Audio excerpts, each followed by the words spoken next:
estará el eximio periodista Raúl de la Torre. Buenas tardes, Raúl. Sonny Martínez te saluda desde Bariloche. ¿Qué tal? ¿Cómo estás? Muchísimas gracias por atendernos, Raúl. Es un gusto poder conversar contigo. El gusto es mío. Gracias por el llamado. Raúl, en el día de hoy aparecen 3 notas publicadas por vos que me resultaron muy atractivas como para poder compartirlas con nuestros oyentes y que se refieren a la cuestión de yacimientos petrolíferos fiscales de nuestra tan querida y rescatada en algún momento YPF. Arranca, digamos, el disparador, es una frase del ministro Aranguren, ex presidente de una petrolera competidora de YPF, que es Shell, en la República Argentina, y hoy ministro, que dice, textual: si hubiera sido por mí, yo habría privatizado YPF en 2 partes, una con la refinería de La Plata y otra con la de Luján de Cuyo, y luego lograr que compitan entre ellas. Una cosa muy parecida a la de Telecom y Telefónica, la de la luz del lado sur y la luz del lado norte, cuya competencia nunca se dio. No. Contame, ¿qué pensás vos al respecto de esto, esta manifestación de Aranguren? A ver, te podría decir varias cosas. Primero, yo creo que hay que tomarlo de quien viene, que vos lo dijiste bien, además del ministro de Energía, es el ex titular de Shell Argentina, casi hasta el mismo momento que asumió como ministro de Energía del gobierno de Mauricio Macri. Me dieron apenas 4 o 5 meses entre el momento que dejó la presidencia de Shell y que asumió el cargo. Es decir, que entre el momento que dejó la presidencia y el momento que lo convocaron para ser ministro debe haber pasado menos todavía. Con lo cual, ahí me parece que se confunden un poquito los roles. Que el ministro de Energía esté diciendo esto, no necesariamente hay que tomarlo como que este es un proyecto del gobierno, que el gobierno tenga la intención de privatizar YPF y partirla en 2, pero por lo menos me parece que hay que prestarle un poco de atención por el cargo que ocupa este ministro, que justamente de él depende YPF. Es decir, uno podría interpretar, y yo creo que no sería errado pensar que por lo menos el lobby empresario que está dentro del gobierno y que justamente tiene el control del Ministerio de Energía seguramente tiene estas intenciones, o por lo menos, así como lo revela el ministro, para ellos lo mejor sería que no hubiera una YPF estatal, que no hubiera una empresa del Estado participando en un mercado que ya de por sí no tiene competencia. El mercado petrolero y el de combustión en particular es un mercado que nunca tuvo competencia en Argentina, un mercado dominado por grandes empresas que además se caracterizan por ponerse de acuerdo con los precios y no competir entre ellas. Y la inexistencia de la empresa del Estado prácticamente le restaría todo tipo de control, de regulación o por lo menos de seguimiento de parte del gobierno. Es decir, si no es un proyecto del gobierno, por lo menos es lo que intenta hacer un sector que está dentro del gobierno, ¿no? Que sería la idea. Y después de esto, yo lo otro que te diría, que es un poco lo que intentamos hacer con este informe que vos acabas de mencionar de Página 12, es hacer un poco el seguimiento, bueno, ¿qué pasó con YPF en estos 2 años que estuvo bajo el control de Aranguren, justamente como ministro de Energía? Y uno ve que si bien no se privatizó, no se partió la empresa, por lo menos lo que sí hubo, y esto es visible y comprobable, es un deterioro de la participación de YPF en el mercado. Se dejó de invertir en exploración y explotación, es decir, si se dejó de invertir en exploración quiere decir que se perdieron reservas porque no se buscaron tampoco nuevos yacimientos o ampliar los que ya existían. Si se dejó de perforar para explotar, la consecuencia lógica y esperable, y que es lo que sucedió, es que hubo caída de la producción de petróleo, y junto con la caída de producción de petróleo y YPF cae la producción de otras compañías, porque en este sector, como te digo, tampoco hay competencia. Claro. Si una se retira, y justamente es YPF, las demás que en general se asocian a YPF o siguen la misma política, también bajan. Entonces acá son 2 años consecutivos de baja persistente de la producción de petróleo.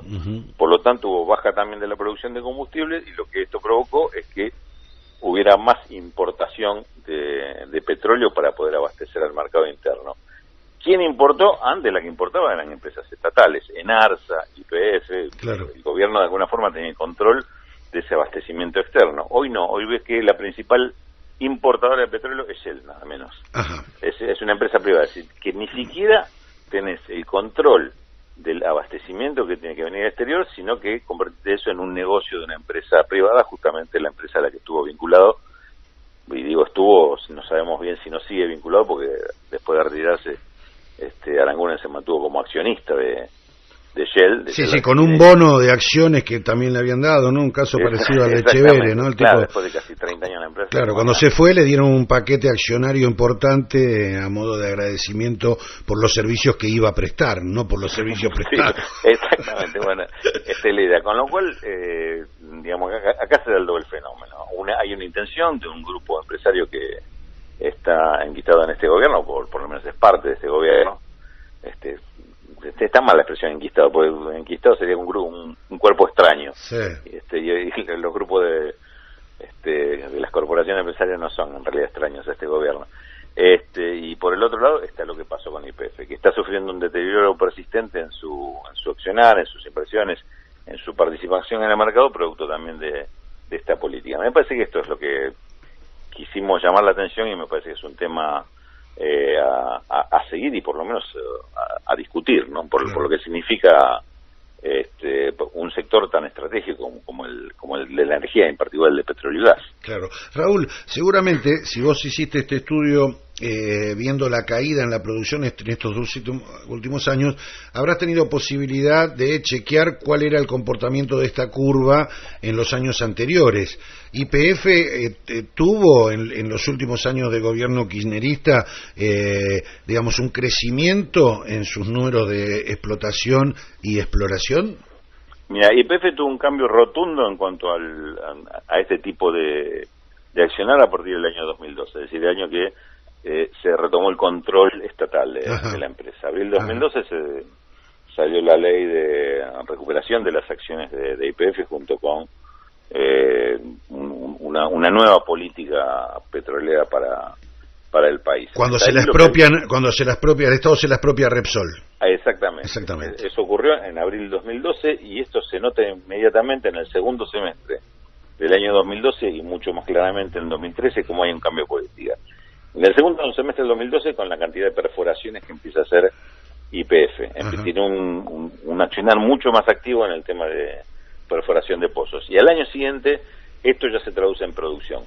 Digamos, el primer semestre fue mayor cantidad de pozos perforados que en los años anteriores, y 2013 fue un aumento de la producción. Esto, hay que aclararlo, es una reversión del ciclo que en los anteriores 5 o 6 años prácticamente, desde 2005 en adelante, YPF venía perdiendo, YPF privada venía perdiendo producción de petróleo y gas. Empieza a recuperarse a partir del 2013 y 2014 y 2015 fueron 2 años de aumento muy fuerte tanto en la producción de petróleo como la de gas, producto de esta política. Eso fue gestión Galuccio, ¿no?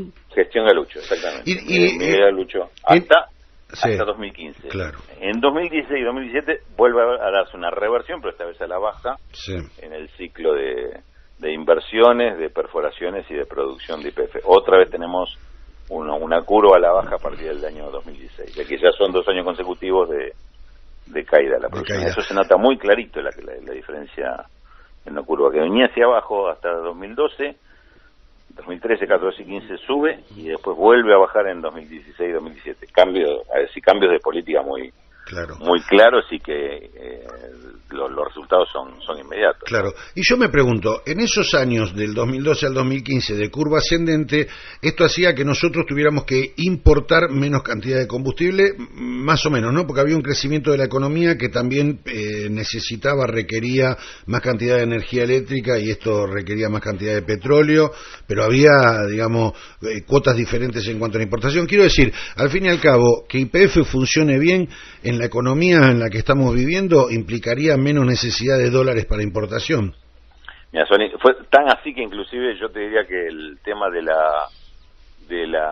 lo que significaba la importación de energía para la economía del país hasta el año 2011 fue el gran disparador de la decisión de recuperar YPF. La renacionalización de YPF no se da solamente por un debate ideológico, sino fundamentalmente por una necesidad de recuperar la producción y tratar de bajar la cuenta que tenía el gobierno o el Estado para pagar las importaciones. Esto sí, se tuvo un resultado también inmediato, 2013 a 2015 cayó muchísimo, y justamente esa ley que te menciono, que recordábamos recién, la ley de expropiación de las acciones de Repsol, un segundo capítulo es el tema de declaración de interés general e interés público, el tema de los hidrocarburos, justamente para plantear la recuperación y el autoabastecimiento como meta.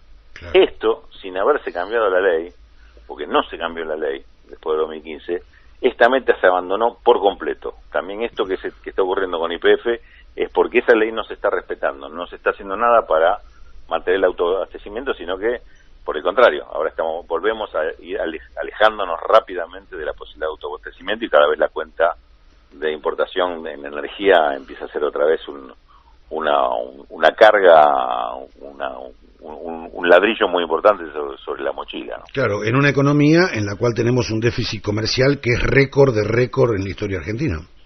Es récord el déficit comercial, es récord el déficit en la balanza de pagos, es decir, sí, lo que debe pagar Argentina al exterior por diversos rubros. Uno de ellos es no solo importaciones, sino transferencias al exterior de dividendos de grandes empresas, claro, y además de fuga de capitales. Sí. Más la cuenta de turismo, más el ahorro. Es récord la suba de deuda, que también todo esto provoca. Está todo muy ligado, el tema de divisas en la economía argentina. La crisis de divisas, la crisis del sector externo ha sido uno de los males cíclicos que tiene, claro, Argentina, y uno de los problemas que el gobierno anterior había resuelto, por lo menos había disipado ese riesgo. En la Argentina dejamos de hablar de deuda, hablábamos de fondos buitre, pero no hablamos del claro, tema. No hablamos de deuda. Ahora volvemos a hablar de deuda, y yo te diría, déjame anticiparte, sí, que este va a ser un tema fundamental, por lo menos para la economía de los próximos 2 años. Vamos a hablar de deuda porque va a ser la amenaza permanente de crisis que vamos a tener de aquí en adelante, ¿no? Sí, estamos yendo directamente hacia una crisis de deuda. Yo no tengo duda en ese sentido. Yo estaba pensando un paso previo a esto. Si YPF no hace negocios, no hace el negocio que hizo entre el 2012 y el 2015, que era una empresa viable con mayor cantidad de explotación, de exploración, de producción y de venta, es porque el negocio lo está haciendo otro. Evidentemente, no te quepa duda. Claro, sí. Digamos, el mercado es el mercado. Nosotros la cantidad de nafta la necesitamos. Hay como 2 niveles de este negocio. Hay un nivel mío, tuyo, el de los vecinos que nos están escuchando en San Carlos de Bariloche, sí, que es el negocio del surtidor. Yo voy al surtidor y aumenta. Ahora, cuando aumenta, se siente el consumidor que hay como un preacuerdo, ¿no? Aumenta Shell, atrás aumenta Exxon y atrás aumenta YPF, pero todos aumentan y a veces no parecen razonables los aumentos tan seguidos y en los volúmenes que se dan. ¿Cómo es esta cuestión? En el momento actual, ¿pueden aumentar lo que quieran cuando quieran? A partir de octubre, es decir, hace apenas 3-4 meses, cambió la política de precios en materia de combustibles en la Argentina. Se liberaron los precios y ya para aumentar los combustibles, las empresas petroleras no necesitan tener autorización o supervisión de parte del gobierno para que los autorice o no. Es decir, pueden hacerlo libremente. Y además se estableció como regla de que el precio local del combustible se maneja de acuerdo al precio internacional, reflejo del precio internacional. Uh-huh. ¿Esto qué quiere decir? Si en el mundo sube el precio del petróleo, ese barril que cotiza en Nueva York y en Londres, sube el precio en Argentina. Pero además, si sube el dólar, como es la cotización en el mundo es en dólares, también sube el precio. Uh-huh. Si te ocurre como ocurrió en estos meses, que sube el precio del petróleo, pero además sube el precio del dólar, tenés un doble impacto de aumento. Esto es lo que está pasando en estos meses. Estas empresas se están reflejando, se están aprovechando de ese aumento externo para aplicártelo internamente. Como todos siguen la misma regla, entre comillas, porque si no fuera por regla igualmente habría acuerdo de precios entre las empresas, sí. Esto es lo que se llama cartelización. Claro. El aumento sería idéntico en todas las empresas, pero el gobierno es como que le habilitó esto con este cambio de política de precios, con lo cual esto de los aumentos que ocurrió en octubre además te recuerdo que hubo prácticamente un pacto secreto, o no tan secreto porque lo sabía casi todo el mundo, de comprometían a no aumentar hasta las elecciones legislativas para no complicarle la vida del gobierno, y el día siguiente, el lunes siguiente a las elecciones, es decir, el día siguiente, a las 24 horas ya aumentaron el precio. Raúl, y después aumentó en diciembre, aumentó en enero, y va a aumentar en febrero, va a volver a aumentar en febrero porque siguió el aumento, porque además este cambio de política se dio en un momento donde el precio internacional del crudo estaba muy abajo y se sabía que iba a aumentar. Prácticamente subió de $55 el barril a $70 en estos 90 días. Seguramente se va a seguir recuperando por lo menos $10 más, con lo cual el pronóstico, el panorama es que es un 20% más de aumento del barril. Hay que ver cómo impacta en el litro de nafta procesada. Yo me hago una pregunta. A eso agregarle, te repito, el aumento del dólar, ¿no? Claro, el aumento del barril también estamos hablando en dólares. Claro. Cuando lo traducís a pesos tenés un aumento adicional. Claro. Yo me hago una pregunta, ¿no? Yo entiendo que esto es capitalismo salvaje, y es capitalismo salvaje y de amigos. Entiendo que esto sea algo que arregla nuestro ministro de Energía con quienes fueron anteriormente sus colegas, sus pares, con los que se debería reunir a tomar un whisky y fumar un habano en la embajada de Estados Unidos, vaya a saber a dónde. Yo esto lo puedo entender, puede no gustarme, pero lo puedo entender. Ahora digo, desde el punto de vista del gobierno, que se lo permite, el gobierno tiene serios problemas con la inflación, no está pudiendo manejar la variable del dólar, tiene problemas con endeudamiento, necesita dinero para recuperar dólares para poder pagar el déficit que tiene en la balanza comercial, como recién lo dijimos. ¿No es de alguna manera tirarse un tiro en el pie, liberar de esta manera el mercado del petróleo? Y sí, porque en realidad todo esto pega en la inflación. No, sin ninguna duda. Lo que pasa es que esto tiene la explicación original que tenía el gobierno para esta política de incorporar a estos representantes de las grandes corporaciones en el gobierno, es que así iba a generar confianza, iba a generar un flujo de inversiones del exterior muy importante. Entonces esto es lo que te iba a dar estabilidad en todo el plano. Estabilidad del dólar, estabilidad de precios, estabilidad inclusive en la entrada y salida de divisas, porque la divisa se va a entrar por vía de inversiones, no va a hacer falta endeudarse. Bueno, nada de esto funcionó. Nada de esto funcionó. No porque haya habido un tsunami o una otra desgracia natural no manejable, sino porque estas mismas empresas son las que mantienen esta política de aumento de precios y además para sacar ventajas en el mercado interno, y además son las que fugan divisas del país. Es decir, que en vez de invertir, desinvierten, están retirando plata del país, con lo cual en ese sentido es más que un tiro en el pie lo que se está pegando el gobierno con esto, y prácticamente, como decíamos y vos mencionabas bien en un momento de la charla, es la crónica de una crisis anunciada esto. Digamos, no hay ninguna duda que es la tormenta perfecta, ¿no? Claro, no, vamos hacia una crisis de deuda tremenda, porque además de todo esto se está dando en un plano donde tenés una economía mundial con una crisis latente que no se terminó de resolver, que es la de 2008, hay una competencia salvaje en el comercio internacional. Los grandes países, como Trump no es una excepción, lo que está haciendo Donald Trump, el presidente de Estados Unidos, de tratar de absorber las inversiones de sus empresas, que no quiere que inviertan en el exterior, sino que las inversiones se repatrien y vuelvan a Estados Unidos. Es decir, los grandes países están tratando de hacer esto, no expandirse hacia los países emergentes como podría ser calificado Argentina. Es decir, todo esto está produciendo una retracción de la economía mundial y un encerrarse para adentro, y en esa situación Argentina le está abriendo las puertas a todos, pero fundamentalmente no para que entren, sino para que puedan salir, puedan fugar. Este me parece que es en principio, siendo bien pensado, el error de diagnóstico que tiene el gobierno. No quiero pensar que es una intencionalidad de provocar la crisis, porque sería muchísimo más grave, pero por cierto es de una torpeza notable, ¿no? Sí. Lo que es seguro es que es inviable. Digamos que prácticamente es inevitable que por este camino se va derechito hacia el precipicio. Digamos, yo no te puedo pronosticar que vamos a caer en el precipicio, porque yo supongo que alguien va a pegar un volantazo antes y cambiar el rumbo. No pienso en un gobierno que se suicide, pero evidentemente lo que están haciendo está agravando rápidamente la situación en todo sentido. Sí. Digamos, que el país esté en manos de la especulación financiera a través de la misma política del Estado, como las LEVAC y demás, que conviertan en una timba hasta el mercado de combustible, me parece que el pronóstico es muy serio, es muy grave y muy a corto plazo, ¿no? Digamos, recordemos, entre otras cosas, disculpame que me derive hacia otro tema, pero no, está bien.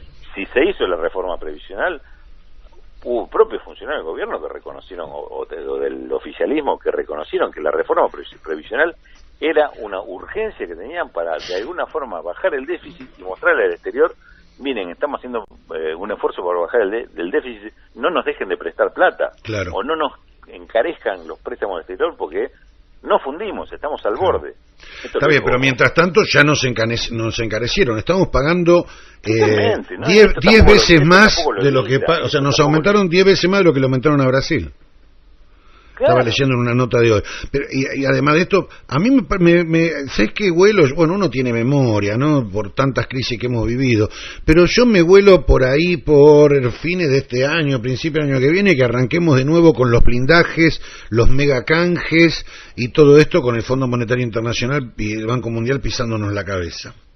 ¿Sabes lo que pasa? Que este tipo de remedios, cuando se repiten así, pues son políticas que no funcionaron, fueron catastróficas, pero cuando se repiten así, en realidad dura mucho menos que en el periodo anterior, digamos. Claro. Una cosa así.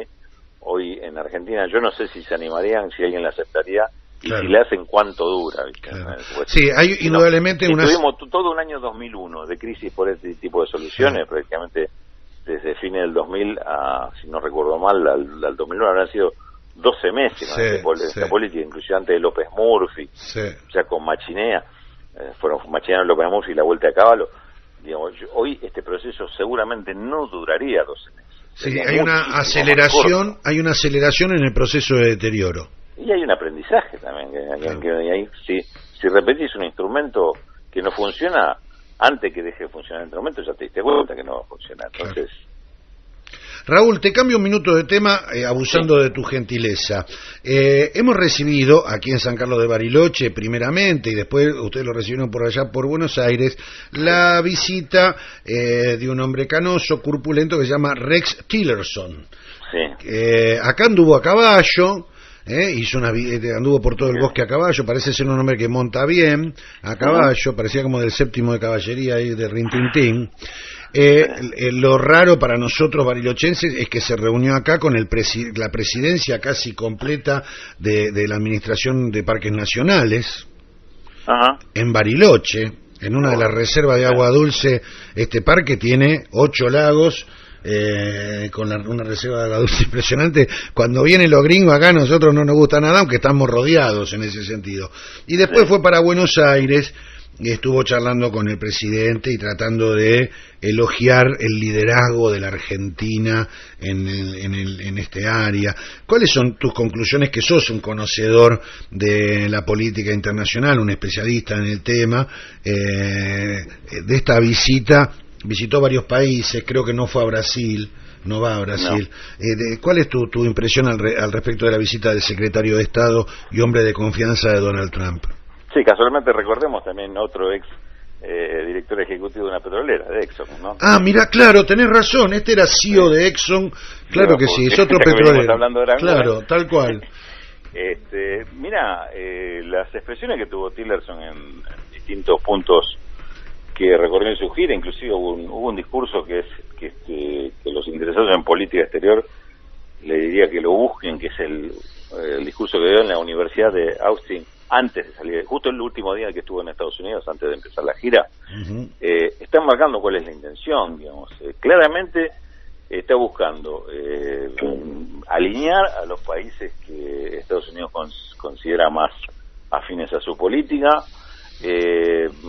ponerlo detrás de una política de aislamiento a Venezuela, ha sido uno de los ejes de sus distintos puntos que fue tocando, e inclusive te diría con métodos que hasta ahora Estados Unidos no ha puesto en práctica. Concretamente, en el discurso de la Universidad de Austin, te lo cito de memoria, pero te aseguro que no estoy agregando o inventando nada, hablo de que lo preferible sería una solución pacífica. Esperaría que el gobierno de Maduro se retire para tener una solución pacífica al problema de Venezuela, pero si no la solución es pacífica, América Latina ya tiene experiencia que cuando las cosas no marchan, la única solución es la solución militar.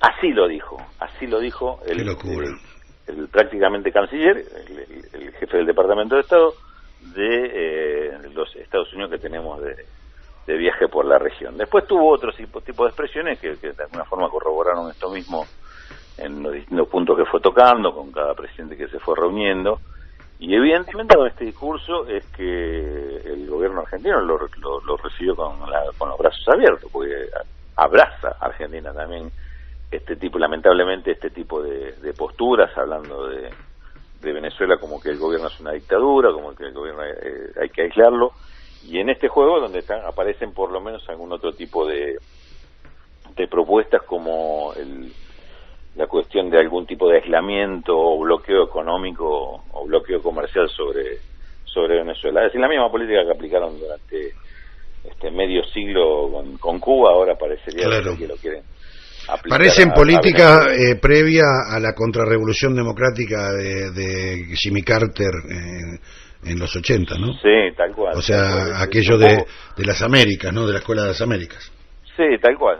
Es un poco la reedición o la doctrina viene a ser esa. Cuando yo creo que fue en esos tiempos que se empezó a hablar de los jefes de Departamento de Estado, la época de Kissinger, creo que se hablaba el ministro de Colonia, ¿no? Claro. Que visitaba estos países para alinear y dejar las instrucciones a cada uno.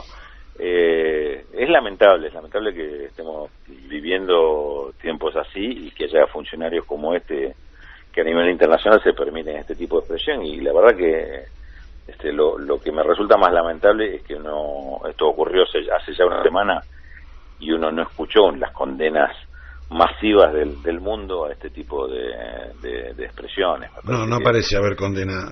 Ahí está bastante dormida la capacidad de reacción ante este tipo de cosas, sobre todo por la historia que tenemos, ¿no? Me parece que esta historia merece que exijamos mayor respeto hacia nuestras democracias y a la autodeterminación de los pueblos, como se trataría en este caso. Ahora, Raúl, te digo esto porque me parece que es el eje fundamental de la gira de Tillerson. Sí, Venezuela, ¿no? Claro.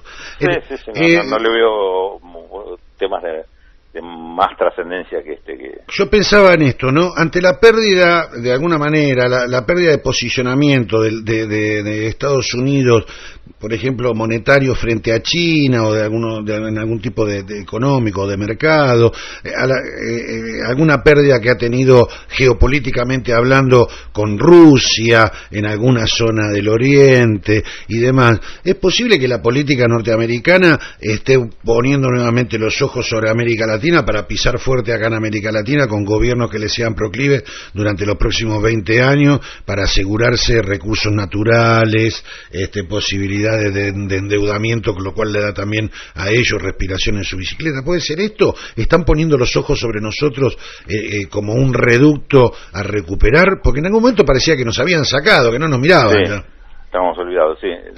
Sí, yo comparto. Yo creo que esta es la intención. Me parece evidente que esta es la intención, porque si tenemos que hablar de un segundo punto que estuvo muy presente en los discursos de Tillerson, justamente volviendo a la gira del jefe del Departamento de Estado, es la preocupación por la presencia creciente de China en la región. Claro. Como si esta presencia se diera a nivel, no sé, de guerrillas que están ocultas, y la presencia de China se da por negocios que está teniendo, por intercambio comercial y por inversiones que está teniendo en la región, empezando por Brasil. Claro. Ha tenido obviamente un crecimiento muy importante. Hoy China es un rival de Estados Unidos no tanto en materia bélica. El problema es que es un rival en términos económicos y financieros. Claro. Digamos, por intercambio comercial, lo que significa hoy China en el comercio mundial, pero además un factor que pasa a ser cada vez más importante, y para países como el nuestro cada vez más atractivo, que es la capacidad financiera que tiene China. Claro.